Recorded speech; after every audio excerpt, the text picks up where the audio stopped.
This week, episode 298 of Stogie Geeks, we interview no stranger to the Stogie Geeks show, Enrique Sanchez from Global Premium Cigars.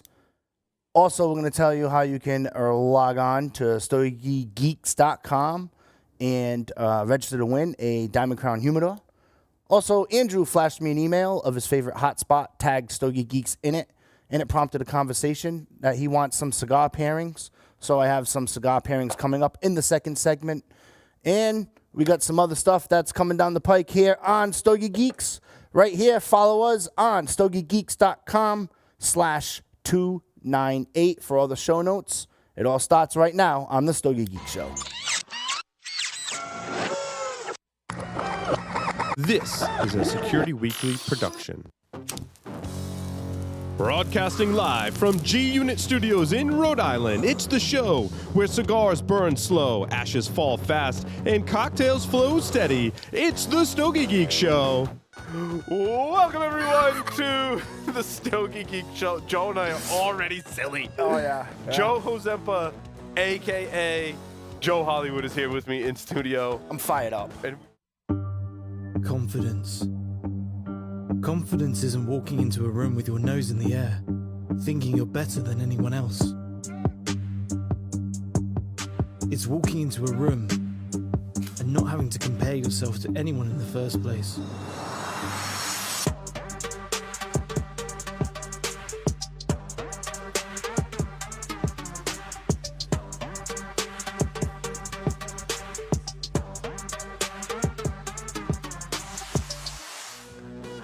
Havana Cigar Club, located in Warwick, Rhode Island, is a great place to enjoy a drink and a cigar. Stogie Geeks listeners can find a $5 off coupon on our website by clicking the HCC logo.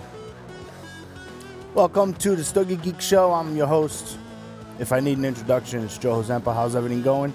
Everyone, thank you for tuning in. This is episode 298. We are getting closer to the big episode 300. I got some plans in the mix. I guess it's going to be a Festivus for the Lone Ranger here, Joe.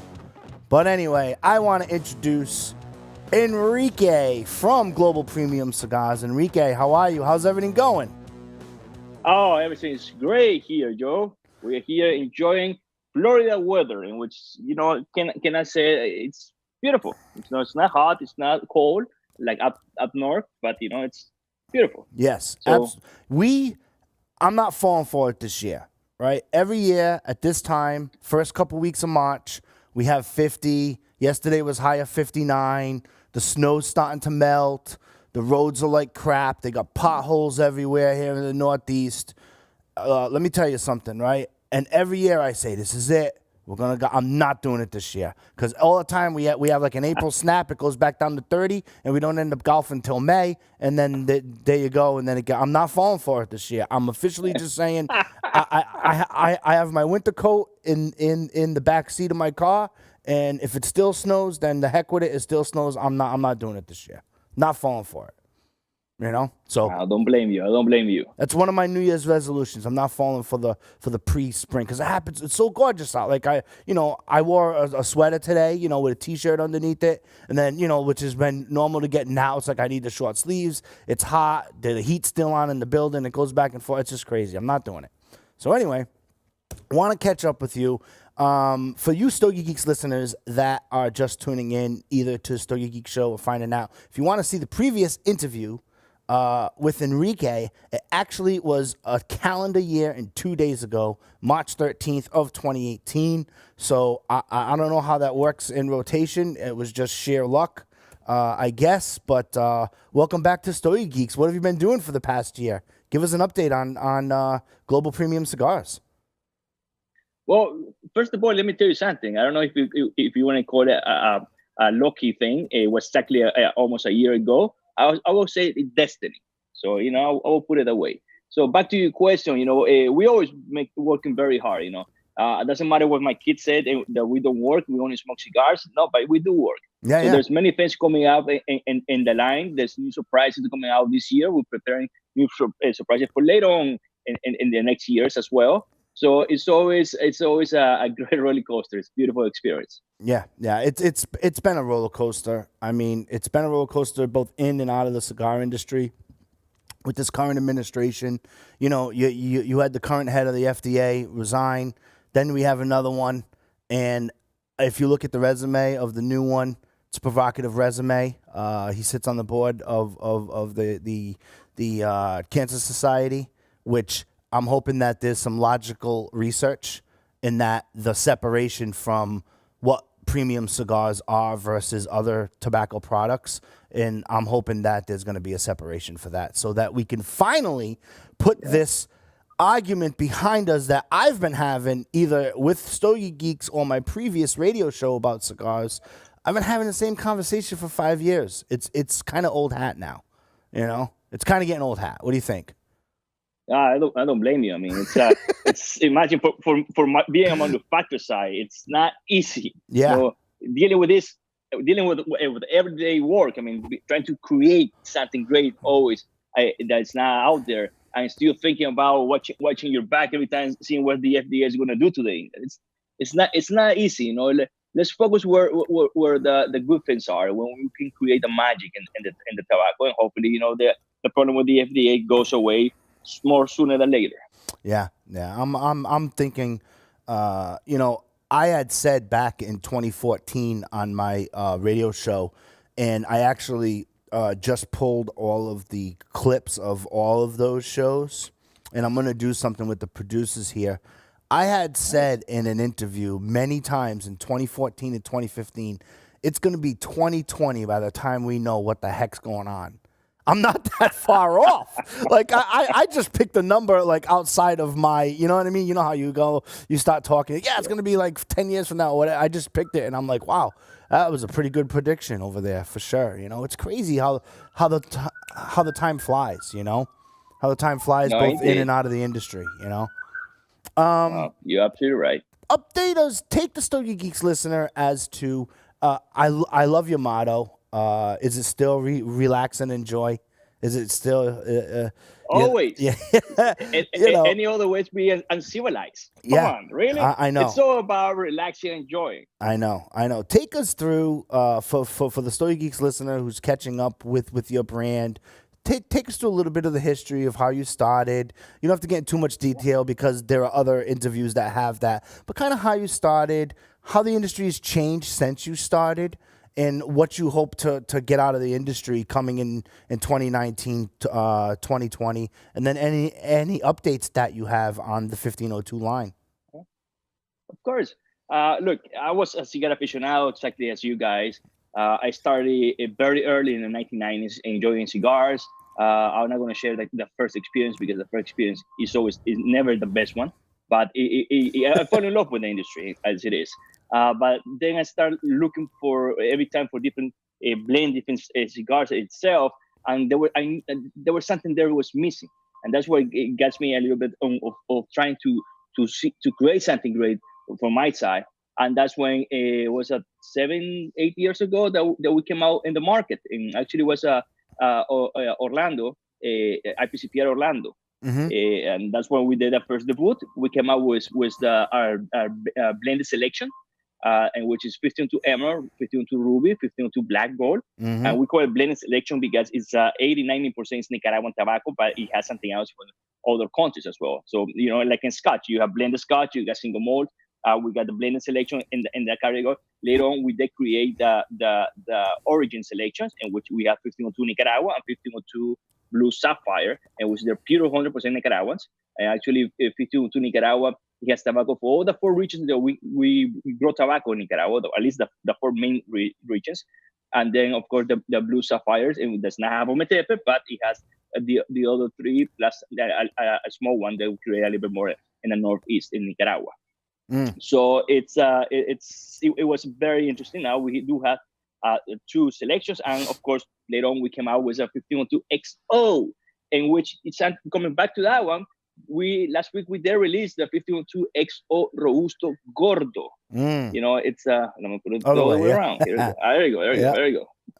So the size there is a Robusto Gordo.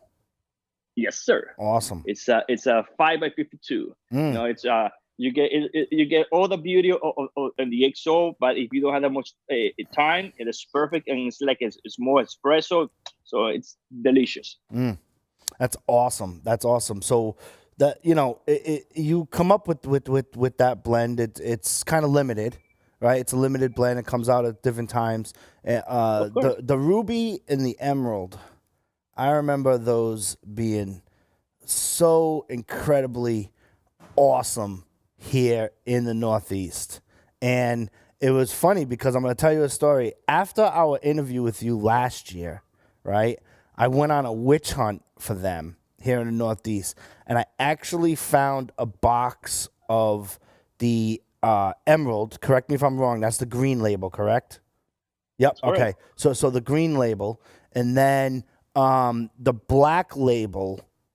Black gold. Yep, the black gold. And I didn't come across the ruby, but I found a sealed box of the black gold, okay, and a sealed box of the emeralds from a local cigar shop, right? That was like, oh yeah, I had these on inventory. Like, wow, like, they were going through their own inventory. And they said, they've been here since the beginning of when you came. And I says, buying them. And I did, and I passed them out to my friends, and they were phenomenal. Like, they were so awesome. And I was like, well, don't get used to them because they're not local here in the Northeast. You know what I mean? I'm like, but you could definitely go on a witch hunt and make friends with other cigar shops in non-Northeast territory, and you can definitely find what you're looking for. So definitely. Northeast is not our biggest, strongest point. Yeah. And besides, remember, we're a boutique brand. Yes. So it's really hard to be everywhere in the same places. I mean, we do not mass produce. So it's always something, people tell you, yeah, you should be here. We can't. We don't have that much production to be able to satisfy everything. And besides, we know that the quality that we create is not going to be in which you're going to walk to any place and you're going to find. It's like going for the spirit, or looking for those wine, which is the very rare, but when you find it, they're amazing. Same happens with our brands as well. Yeah, and that happens in the craft beer industry. That happens when it comes to distribution in the wine industry, in the spirits industry.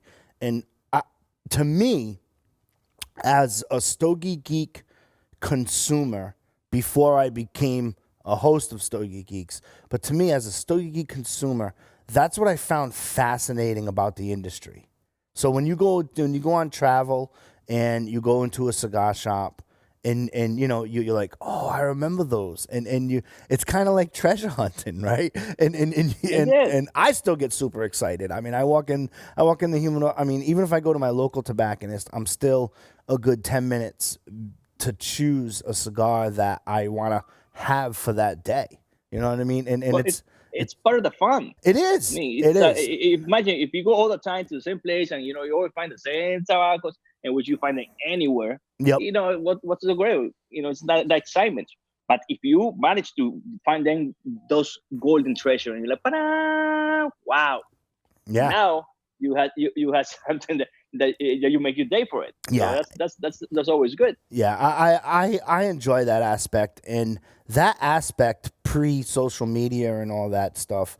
When I was smoking cigars as just a consumer in the late 90s and then the early 2000s, before this social media and whatnot, that was the part that I truly enjoyed. Like, I enjoyed going on travel with business and checking out the stuff in the different humidors. Or I remember, pre mass availability to internet. It wasn't on. We had flip phones where we would call a cigar shop. Like, we would do a round robin of cigar shops within 2-3 hours, a radius of us, and say, hey, do you have this? And they'd be like, yes, no. And I remember them saying, okay, you have enough that's going to last you till Saturday. And a group of friends would just pile in my SUV, go drive 3 hours, hang out at that cigar shop, buy what we got to buy, and make a pilgrimage of it. And of course, that element, I think, is really, really fledgling now. It is, right? Where it's just, I don't know, like, you know, like I walk into cigar bars all the time, and I'm just like, man, like some of these new people, and it's great to have new people coming into the smoking, for sure. It's always great to have newbies. I love it when the Stogie Geeks listener emails me at joeh@stogiegeeks.com, and they say, hey, I'm new to cigars. Can you give me like a top 5 starter pack or something like that, you know, for recommendations. And I always say, like, where are you geographically located? Because if it's on this side of the Mississippi, the east side, I could pretty much guide you. So when you walk into a shop, you're not looking for like unicorns, you know what I mean? And stuff like that. And it just becomes like, I don't know, like I love those emails. And actually the next segment of Stogie Geeks for you listeners out there is a spinoff of one of those emails, like where like that nostalgia is kind of gone. It's like, yeah, it's a cigar bar. It's a place that can smoke, and people, I don't know, it just seems missing for me. I don't know. I'm venting. I'm sorry. I apologize. I'm just venting. I wanted to come. I agree with you. Yeah, I wanted to come back because. Go ahead. Yeah.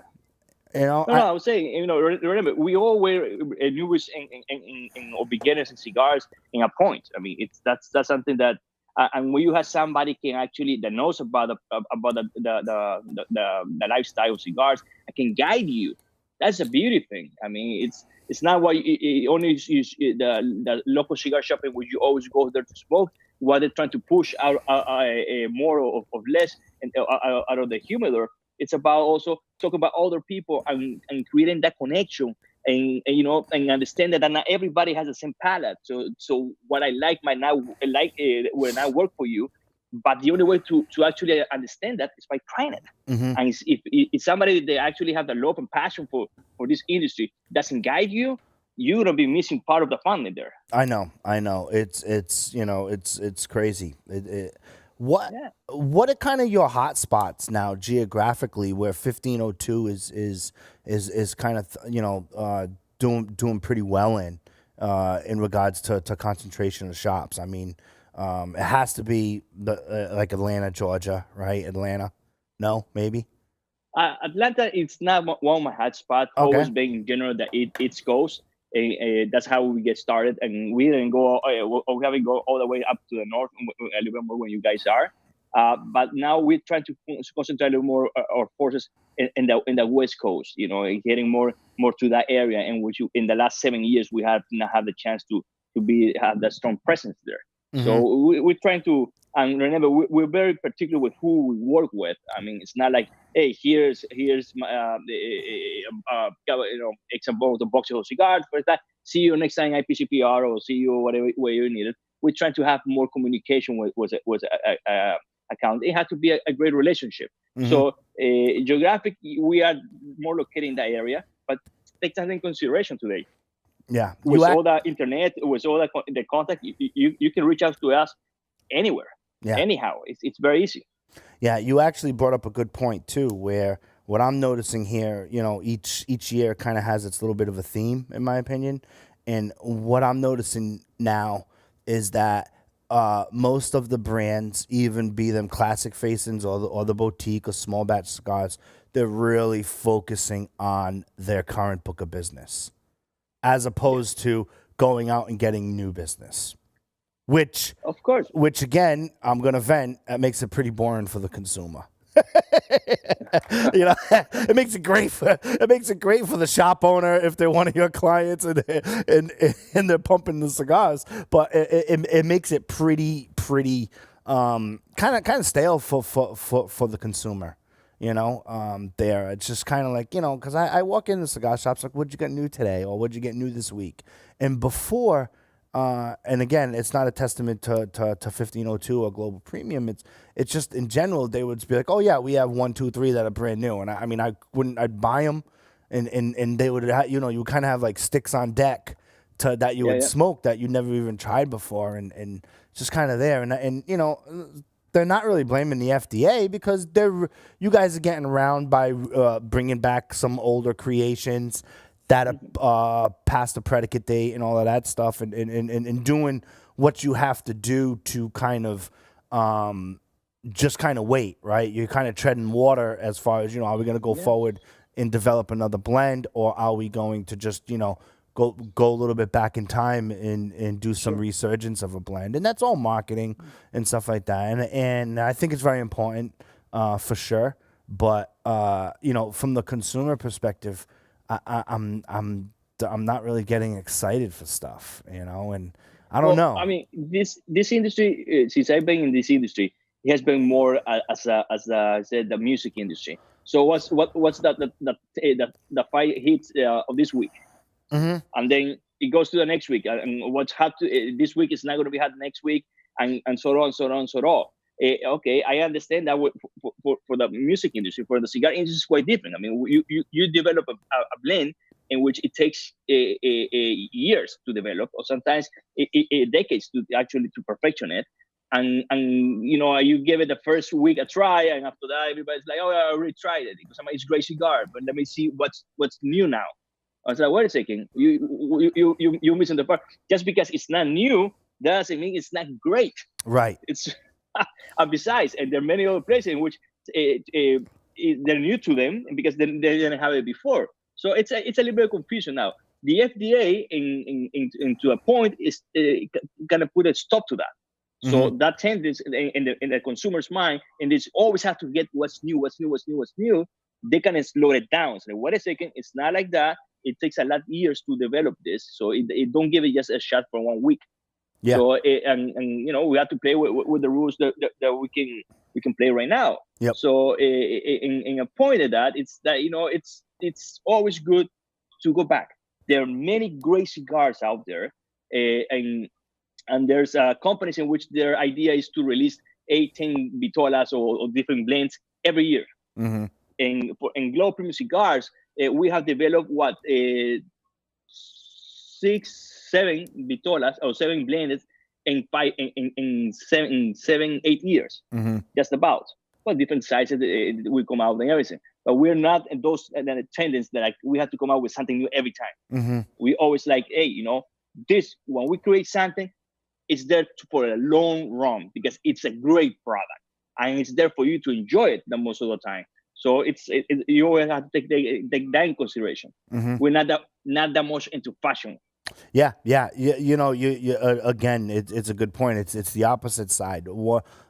Because of and this is my word, the staleness of the pace of new stuff not coming in as fast. Yeah. It's allowed me 2 things to do. First and foremost, it allowed me here as a host of Stogie Geeks, it allowed me to go back to some of the stuff that I've reviewed when I first started the show. This is the beginning of my 3rd year, right? So I've been on board since January 2nd of 2017, and it's one of those things where I go back and I read my rating that I rated it for the Stogie Geeks for the thing, and I'm like, wow, is my palate like developed, or why did I give this lower rating, or why did I give this higher rating, and stuff like that. So it allowed me to do that, and then it also allowed me to slow down the cadence and enjoy what the current offerings that I have in front of me as well. As opposed to, I've had a couple of friends. I have a friend, Walter, who we were like treasure hunters. I mean, we would just treasure hunt for all the latest stuff and whatnot. And that was then, and this is now. And it's super cool. But what I like also, the other point that you brought up, business model wise, is that you're saying, hey, we're not going to launch 20 Vitolas a year. We're going to come out with something great, something that we feel great, and then something that has longevity. So take us, if you could, kind of elaborate to the Stogie Geek listener what that process is for you. So when you were creating the Emerald or the Ruby or whatever cigar you want to talk about, the XO, whichever, what were you searching for? You must have had like an image in your mind, or image in your mind and a taste in your palate. What were you searching for? And if you could take us through that process, I think that'd be great. It's very interesting because it's really hard to explain it. Salvador Dali used to say, "I don't search, I find." And how can you find something that's not exist, had never existed, had never been pass it to your senses, to smell, to flavor, to the aroma, all that. So it's really tough. So I do have a concept. I know. For example, going back to cooking or being a chef, you know the flavor of the different spices, you know the flavor of salt, you know the flavor of pepper, you know all those things. But how do they combine together as one? It's always the tricky part. And most of the time when I do the blending, it's something that comes out in my head first. Like, wait a second, I want to look for something I cannot explain, I cannot see it, and to start playing and trying the different prototypes until we find it. The hardest blend I created, of course, was the XO. For many reasons. One of the reasons is that it's a 18-year-old tobacco, and the binders and the non-fillers, in which that limits of your variety in which you can use in the tobacco. So that closes the gap completely. This is what is available in the moment. Now, of what is available in the moment, what's the quality of the tobacco? So with that one, you start working with the limitations in that one. That took me over 3 years to perfection it. And I don't know how many prototypes that we create, and I'm still like, no, it's still something that is missing, and we start searching into, when we found it, everybody was like, oh my God, like that is exactly what I have in my mind. Yep. But I could not see it, could not smell it, could not taste it, but I knew it was there. So it's more the artistic part. Now, remember, in blending, the two type of blenders. Normally, the corporate blender, when I call it, in which they're very knowledgeable of the product. They even can tell you the characteristic of the soil, how they're going to develop later on, the amount of water, all those variety in which they're great. But when they can blend for market. Yep. For example, if they're going to create a cigar in which it's going to be focused for Mexico, of course they're going to put a little bit more spice, because for them, in Mexico they use spice for everything. Even in McDonald's, they have everything's more spice. So and that's how they start creating something. How that market's going to be appealing to this product. Now, on the other side, in which I will consider myself more of the artistic blender, because we not create for market. We create for what we like, something that's missing in the market, is missing in the world, and we're looking for that grayness in which when you grab it, you're like, oh my God, that's the beauty. The corporate market that have a very tough corporate blenders. They have a little more tough in that aspect. But for us, we create for ourselves, and when you guys enjoy it, we hope you actually you go through the same experience that we go through when we're doing the blending.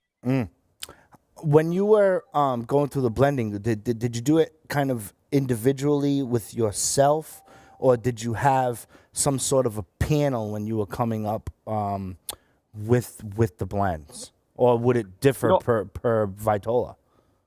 Well, I do panels normally in the last stage, when I narrow to 2 or 3 prototypes. Okay. But in which they're very similar, with very light differentiation between them. But in all the process, that's something I do it myself. Yep. It's like I said, it's more the artistic part of that. It's like I can explain it.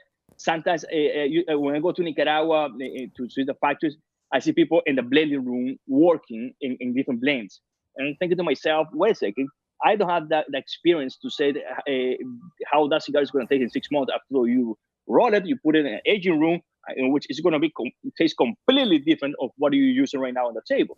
So being here on the table, does that make any difference at all? Not right. Really.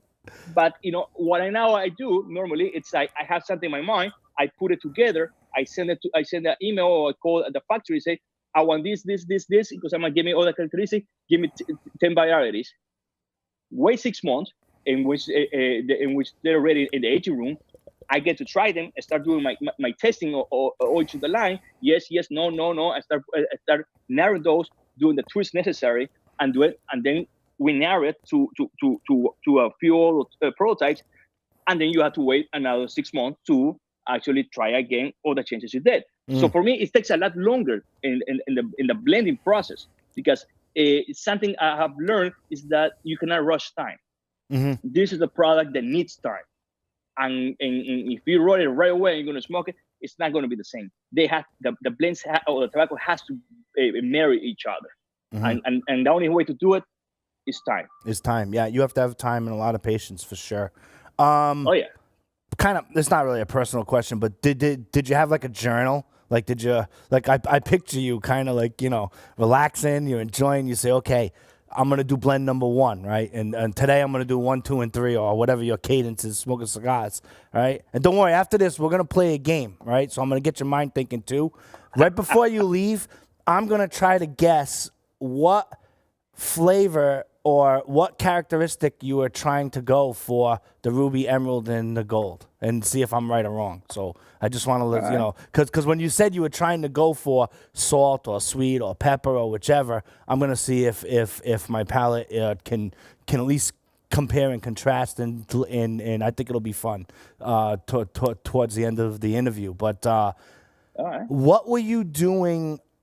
Were you taking a note, because you asked the blender for whatever characteristics that you wanted? Did you kind of like take a note, or were they just mental notes, or did you write in a notebook, or what'd you do? No, I always everything I have in my mind, and they always put it down on paper. Yep. But when I say that, I didn't ask for that characteristic. When I tell you this is the blend I want, this is with this tobacco, this tobacco, this tobacco. So I'm not asking for the characteristic of how it's going to taste, or how the aroma is going to be. No, I already have that. It's set it down in my mind. So when they get there, they get a blend. And I said, you know, let's play a little bit in the varieties, and also maybe we can change the wrapper, and maybe try it with this wrapper too, because I'm not 100% if this tobacco is going to do well, or maybe this one. That's when you start playing with it.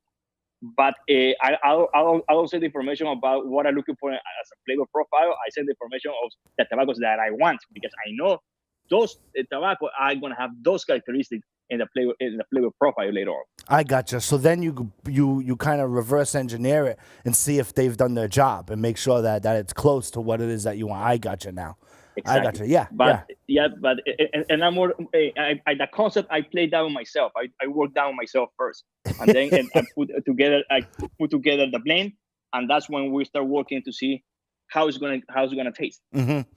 Yeah. Yeah, that's actually awesome. The way, thank you for taking the time out to explain that, because I think that, you know, I don't know, I think that the listeners would definitely like, there is a process. It's not just, grab a premium stick, throw a label, get some distribution, pump boxes. It really goes deeper into that for some companies, and taking you through that. And so to launch those types of cigars, it really takes you almost a calendar year then, right? If you take it. Yeah. Sometimes it takes a triple 3 years, 2 years, or I still work in some blends, and I have like 5 years in my humidor, and they're not ready. So, and sometimes, when you think you almost finished, and you look at it like, you know what? No. And you throw everything away, and you start from scratch again. And you start from scratch. It's like artistic. I mean, there are other artists in which do the same. I mean, it's sculptures. They're working, and they're looking, and it's like, that's not what I want, and they throw the sculpture away, they destroy it, they start from scratch again until it's perfect. Something they now go right in the middle. So in the end, you're not going to have the right result. And sometimes you have to throw everything away, start from scratch, start new again, and that's time consuming. That's not only all type of resources in which tobacco, all that, but the time in which you have to go through that. Well, it's crazy. Yeah. That's why I say, I'm not gonna be one of those companies that I have to come out with I don't know how many different blends every year or every 2 years. I'm like, no way. That's you lose the artistic touch in that one.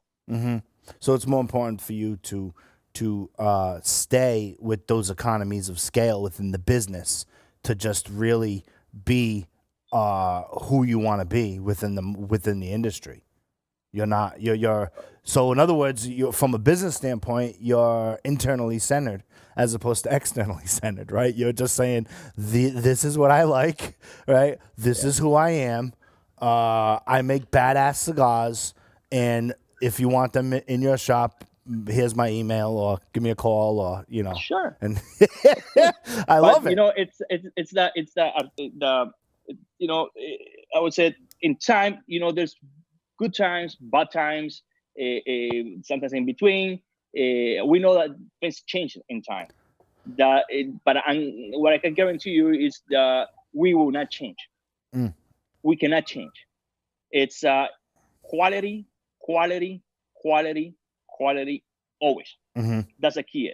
And that you get it from the beginning of making a blend completely out of nothing to every year production, every year run. They're always going to see that quality is standing out in our product. Something that it's not going to be, another cigar. No, when you try a 1502 cigar, you actually said, wait a second, this is something completely new. That's something that's not in the market. They can try to copy it, but it's never going to be the same. That passion, you can taste it, you can smell it in our product. That's a great elaboration for sure. The Ruby, right? I sense a really characteristic of some sweetness in there with a little bit of pepper. Yes. That's my takeaway from that cigar. I'm very. I think it's the lighter and sweeter of the blends, and I think with the Nicaraguan tobacco in there, really cuts it. You get like sweetness with some pepper. Yeah, it does. Now, am I correct on that, or am I? Yes. No, you're correct. That's no doubt. But you know how the concept of the blending and the blending selection started with the emerald, then the ruby, then the black gold. No. It did not start with flavor profile. Okay, what did it start with? It started with the time, the moment, the what are you looking for in that specific time, or when you're going to enjoy a cigar. I need a cigar in which it was my breakfast cigar, my after lunch cigar, my after dinner cigar. Okay. Do you want me to put them in order? Yes, and that will be emerald, ruby, black gold. I was a breakfast, lunch, and dinner. Yeah, that's the way it goes. So after a good breakfast, you grab a 1502 emerald with a cappuccino or espresso coffee. It's magnificent. It's blended to be perfect. That Mayon Plus cigar with a lot of cream, a lot of the vanilla aspect in the flavor, and develops for you to have a wonderful after breakfast cigar. Same happened with the ruby. I was thinking something, okay, what do we eat for lunch? And I'm thinking of that one. For the black gold, just about to say, I need a cigar after a good steak dinner. Yeah. In which I can relax and enjoy. I definitely I need a little bit more strength, a little bit more this characteristic flavor profile, and I work that. But that's a difference between thinking in the blend with flavor profile, that thinking of what are you looking to enjoy it, when you're going to be enjoying, at what time of the day you're going to be enjoying. So we go before a lot more higher than just thinking about flavor profile. Wow. It's a concept. Yeah.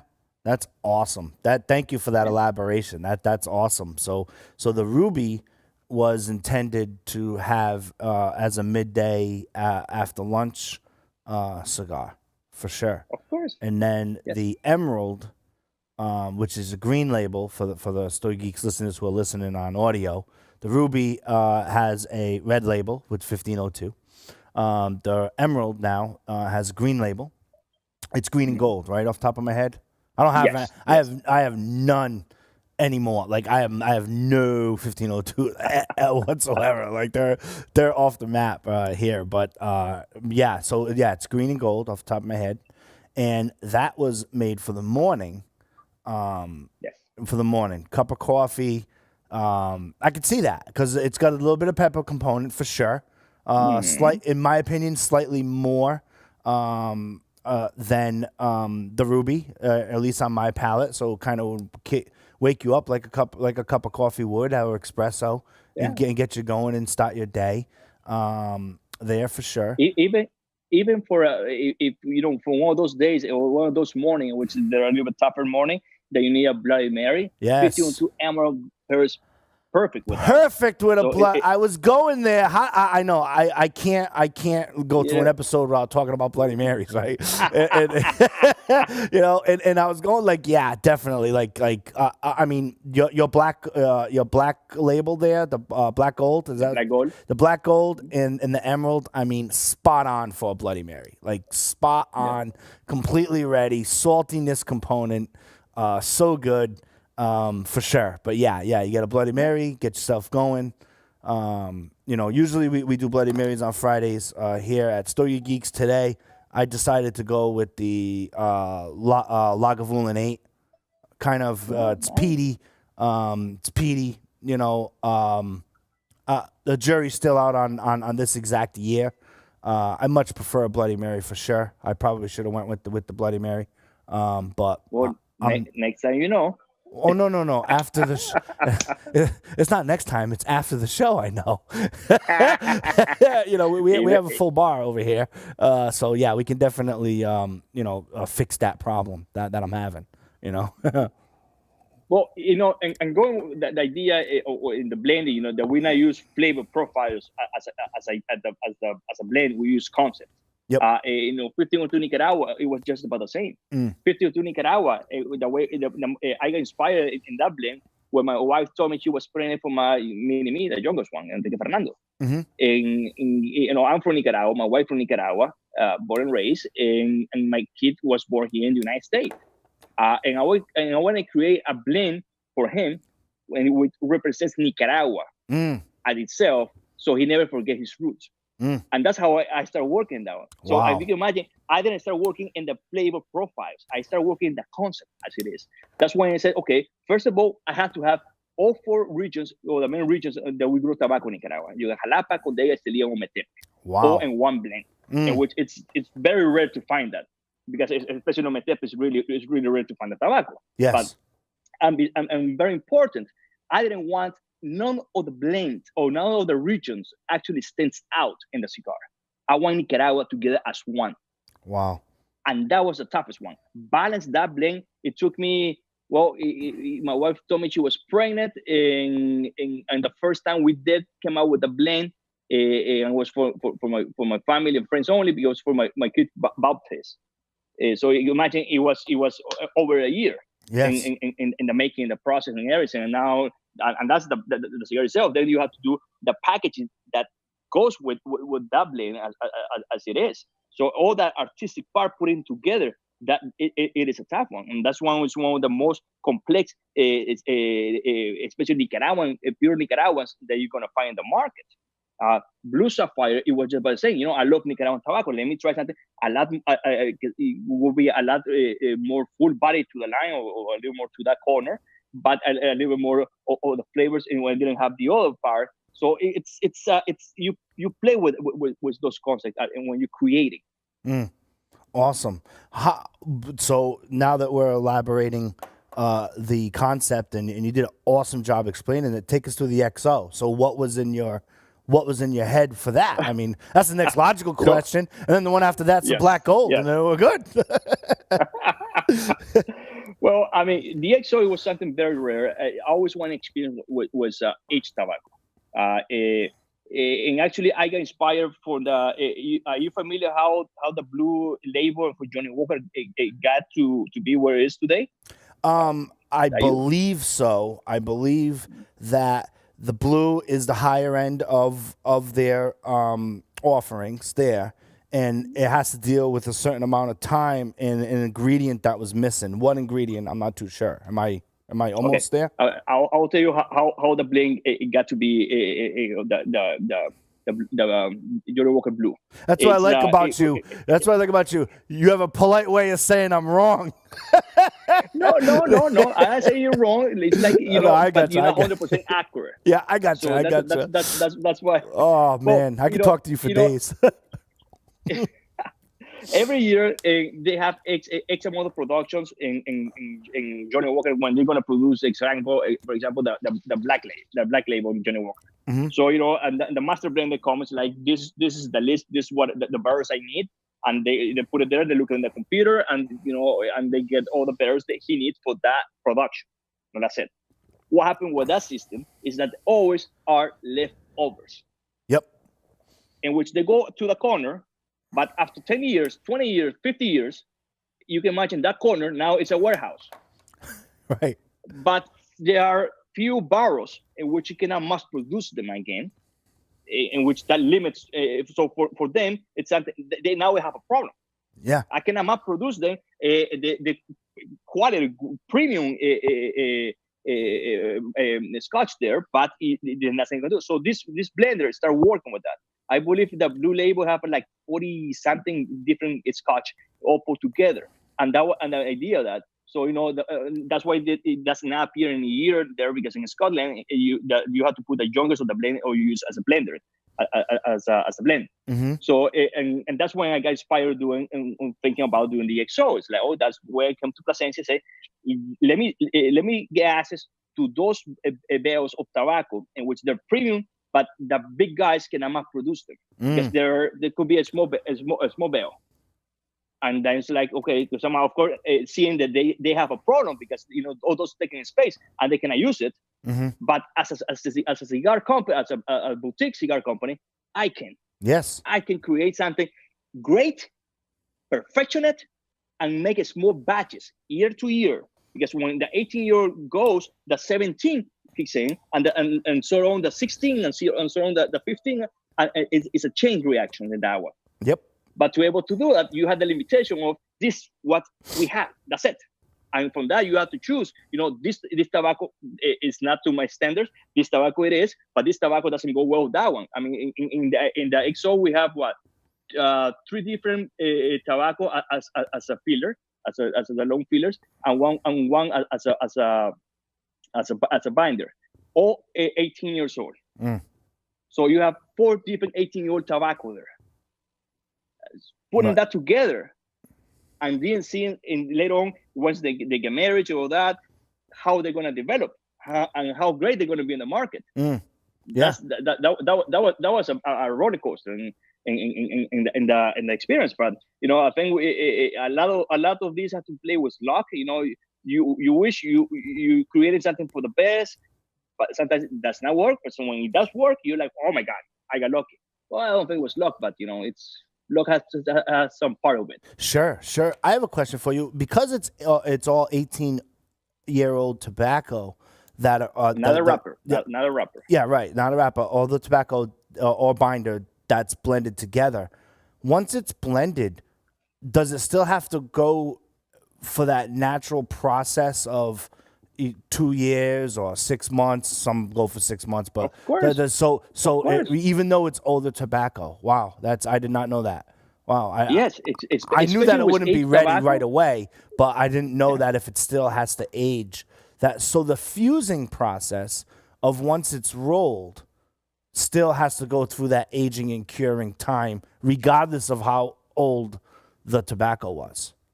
Even worse. Yeah, I'll tell you why. Because something that I learned, it's the aged tobacco. It takes a lot longer to marriage together. So normally what we use 4 to 6 months in the aging room. Was the XO we have to use a lot more. Okay. Yeah. So it's a tough one. That's why it's very rare. It's premium of the premium. I mean, quality, everything's there as you can imagine. Premium profile. I always said it's like a symphony. The total side. It starts in the first 2-3 puff. It starts a little bit with the string, a little bit with the spice, and you're like, oh, I might not like this too much, but it melts completely. Oh yeah. After the second, third puff, and then all the flavors profile start working their way up, and it's like a symphony in which you start bang, and you then discompose it, and you start arming it little by little. The drummers, then the violins, then this, and you start putting all the pieces together into the second, third, in which everything meets again, and that's part of when it's like an explosion, and you have the entire symphony rhythm at the same tempo playing together. Yep. That's something I never seen in any other cigar itself. That curve with that part, it was completely masterpiece. Yep. Yeah, absolutely. About 2 minutes before the show, I was getting the set. I was sitting down and getting ready for the second segment and all that stuff and everything. And Paul was in his humidor, and he's like, "Who do you have on today?"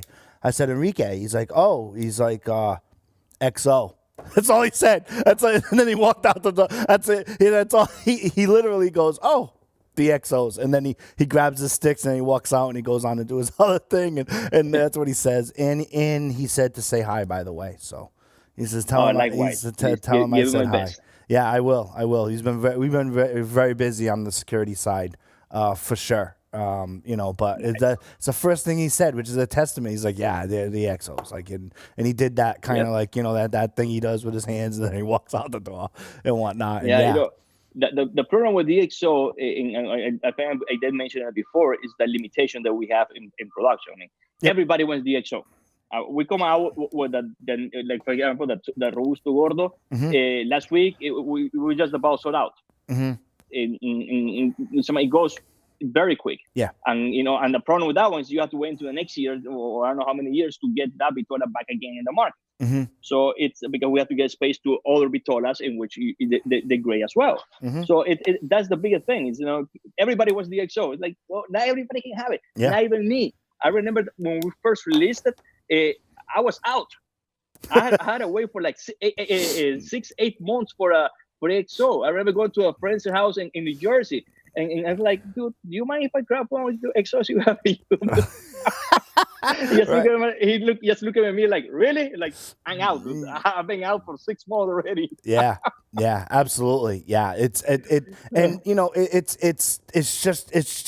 the way that your business model works, right? It's you get this limited production, you put out your feelers to your customers, they purchase it. And it is what it is, and as one way to drive product is to lower the demand, but you're not physically lowering the demand. It's because that is what they have for that availability for that blend, and it is what it is. And that's a great position to be in from a business standpoint, because lower supply will naturally create its own demand, for the product. That's why they said, but the problem is in which I have to suffer too, because sometimes right now I'm out the Lanceros. Yeah. I've been hunting down the Lanceros, and suddenly I found that one shop here in Cuenca Cigars in Hollywood. It had 5 boxes of Lancero. Yep. One of the biggest consumer, one great ambassador of 1502. It's like, where can I find it? So I gave him the tip. She had 5. I think those the last 5, and there's in the war. Yeah. And when I went to look for them, they're all gone. Yeah. I'm like, really, dude? You're killing me. Yeah. No, it was the same. It was the same way. It happened a year ago when we got off the interview, and 1502's on the brain, and I call and I find those 2 boxes like I told you about, and I was like, you gotta get them. Like they're going. Like after this, they're gone. And then my friends, "Oh my God, these are awesome." I'm like, "Well, great, enjoy it, because it's out." And I was like, no, is it out, or is he gonna? No. This isn't a sales technique. It's out. Like, you buy these now, they're out. Like, that's just the way it goes. And then the fact that they were from an original release from when you came to the Northeast, they were one of the originals for that shop. It just made it. They were aged even more. They were aged and they were untouched.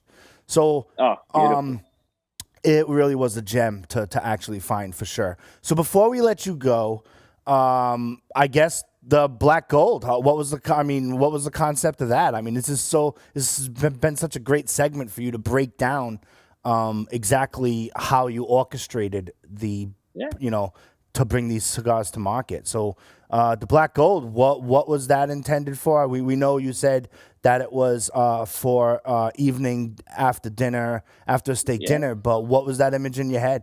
And take us through that.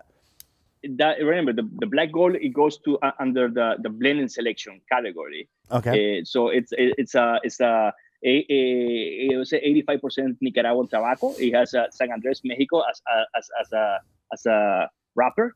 and had double binders for Nicaragua, and then the 3 fillers for Nicaragua. So my concept of that one was very simple, elegant. Okay.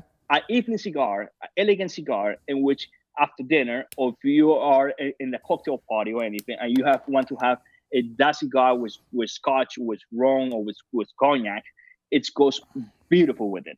Mm-hmm. And that was the concept idea behind that.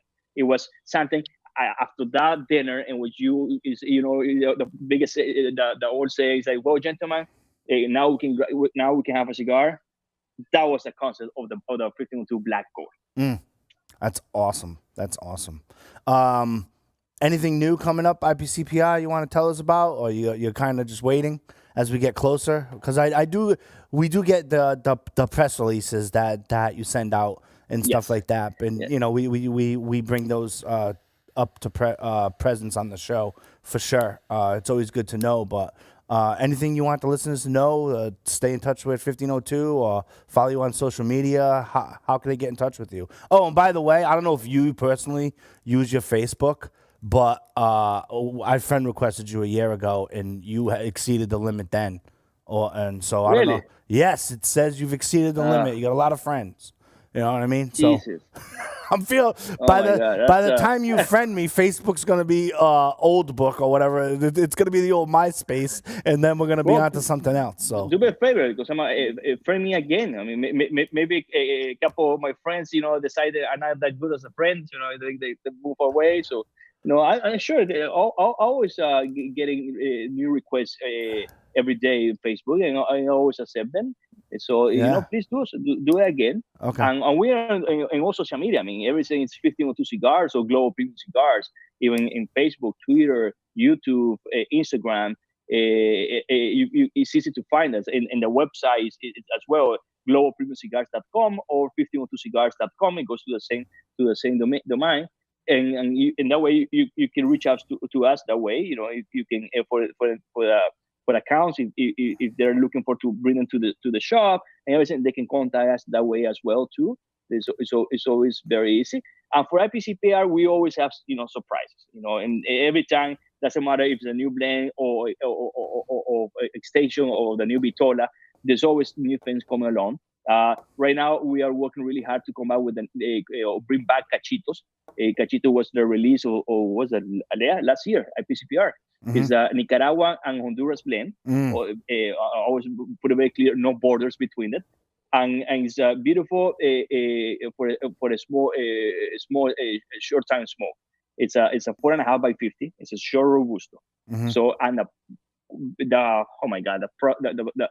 flavor, the flavor profile on that one, you guys are gonna be blown away. I don't know if you have the time if you already tried that one, but no, I haven't. Right now, I have not had that. The problem with that one is that 2 weeks after IPCPR, we ran out, and which is it's a good problem to have. But for a boutique blend, a boutique company, come out again with the same quality, same everything. It takes time, and that's it's something it is ready. We're not going to release something it's not ready.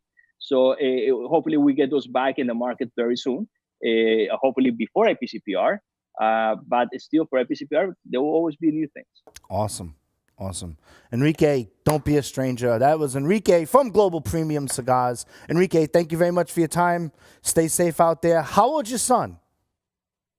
I got 15, 9, and 5. So the one that you named the cigar after, does he know that a cigar's named after him? Yes, because I have a box of each of 1502 Nicaragua. Put it away. When they're 18, they have their own box. Nice. Hopefully they get to share some with me. They better. Right? They could probably auction them off on those cigar forums for $1,000 a piece or something. Knowing my kids, they're gonna be like, "Oh, thank you, Dad. I'm going with my friends." I'm like, "Nah." Yeah, I'm gonna. Right? I know. Kidding me. Yeah. Since our last interview, I have a 6-month-old. It's my firstborn son. Yeah, it's my firstborn son. That's been a whirlwind. I could do a whole nother episode of talking to you about that. It's like, trust me, I know how it goes. It's the level of alcohol raises, and the time of sleeping it falls. And it's amazing positive. because the less sleep you get, the less alcohol you need. You know what I mean? You know, it kicks in. You know, Right now it's 6 months, and you sure your levels are not the same in the same part. They're like someday I'll be honest with you. Sometimes I come into work and you know we do our job, of course. And whatnot, but I'm like, was today like Thursday or Tuesday? Like, what day is today? You know what I mean? It's been super awesome. His name is Caden Joseph, so you know it's so cool. You know, I have a lot of Stogie Geeks listeners emailing me pictures of their kids, telling me good luck. They give me fatherly advice. It's awesome. You know, it's super cool, but yeah, it's crazy. It's you know, I'm preaching to the choir, right? It's just crazy. So yeah, so hopefully you do get to enjoy those cigars with your kids and spend some time with them and telling them the actual history of what was in your head at the time. I think that's super cool. That's super cool. And thank you for sharing that with us here on the show. You know. All right, Joe, appreciate it. Thank you for having me again. Hopefully, we get to see you again March next year, if I'm not mistaken. So March next year, yeah. I gotta make a trip. I gotta make a trip out to IPCPR. That would be awesome. You know, but with my tenure here on Stogie Geeks, I probably need like 2 bodyguards as well. You know, I've thrown a lot of people underneath the bus for sure. You know, but for sure, I'm gonna get out to IPCPR. You know, if not this year, certainly over the next year. I wanna get out there and kind of, you know, the only time I had an experience we had I'll take you through a story right quick. We had a time where here in Rhode Island they were changing it was on deck to change the legislation. Potentially from 50-cent cap tax to an 80-cent cap tax. And most of the vendors that are very prominent here in the Northeast, especially for the boutique blends, all showed up with all of the cigar shop owners from Rhode Island and stuff like that. And I was like, wow, like half my world is in one room right now. You know what I mean? And so if I went to IPCPR, it'd be like I could probably sit in the corner and do all the Stogie Geek shows in 4 days and be done for the year, you know? And just kind of interview everyone, you know? It's just kind of funny. Like, I don't know, as a true Stogie Geek, I get giddy when that happens, you know, like when my whole world is in like one room, you know what I mean? It's pretty cool, you know. But anyway. Oh, definitely it is. Yeah. Yes, no doubt. Yeah, it's a good time. Well, Joe, I just want to thank you very much for having me over. To you and to all the Stogie Geeks followers. I always remember, relax and enjoy. Absolutely. Enrique, thank you for being on the show. Coming up next, segment 2, we're going to do some pairing. Stay tuned.